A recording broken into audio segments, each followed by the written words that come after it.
For more analysis, Alex Vines is the research director at the Africa programme at Chatham House. He joins us from London. So, Alex, then, is this politically an embarrassment for Macron? And has his climb down and telling his ambassador to get on that flight back to Paris strengthened the hand of the military junta?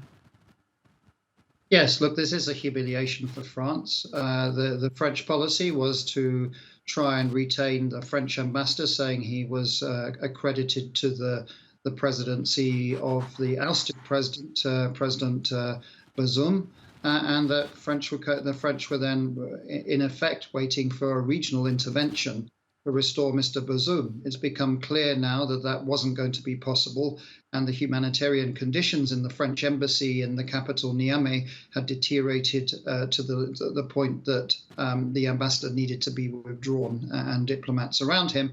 And the statement by Mr. Macron, the president of France, that France would withdraw its troops by the end of the year. Having said that, it doesn't necessarily provide a complete vacuum. The United States maintains a military presence in Niger. It has a drone base there, and it's in conversation with the junta, as is the Economic Community of West African States, the regional body, which is trying to mediate a transition period pending a new election. So I don't think it is quite as stark as your correspondent in Paris is depicting. So you don't think that Russia could fill in the vacuum? I don't think that Russia will fill in the vacuum at the moment, because it's not a vacuum in Niger. And it's also incorrect to say that there is massive pro-support in Niger. If you look closely at the demonstrations, even the footage that you're showing just at the moment, you will spot North Korean flags, you will spot Cuban flags, you will spot Iranian flags. That doesn't necessarily mean they're really pro those countries, but it is an anti-Western statement. That is certainly true. So, as you were saying, the US still has its military base there, and you see many flags of other countries there. So let's look into what went wrong then for France. The coup leaders say France failed to keep their security promises.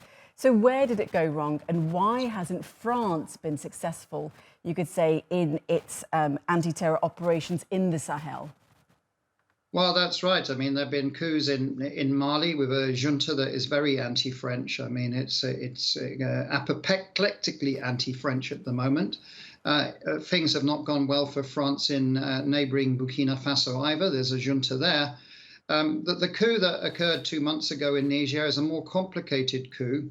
Yes, there's a degree of anti-Frenchness to it, but it is, in my view, a lot more about a dispute in elite politics within Niger. It's partly also to do with how the former president, the ousted President Bazoum, who's still under presidential house arrest, how he kind of handled both his predecessor but also the military.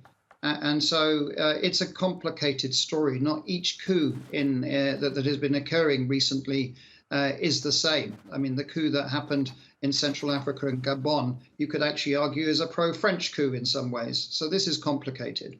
Definitely is a complicated story. Alex Vines, research director at the Africa programme at Chatham House. Thank you so much for joining us on the NewsHour.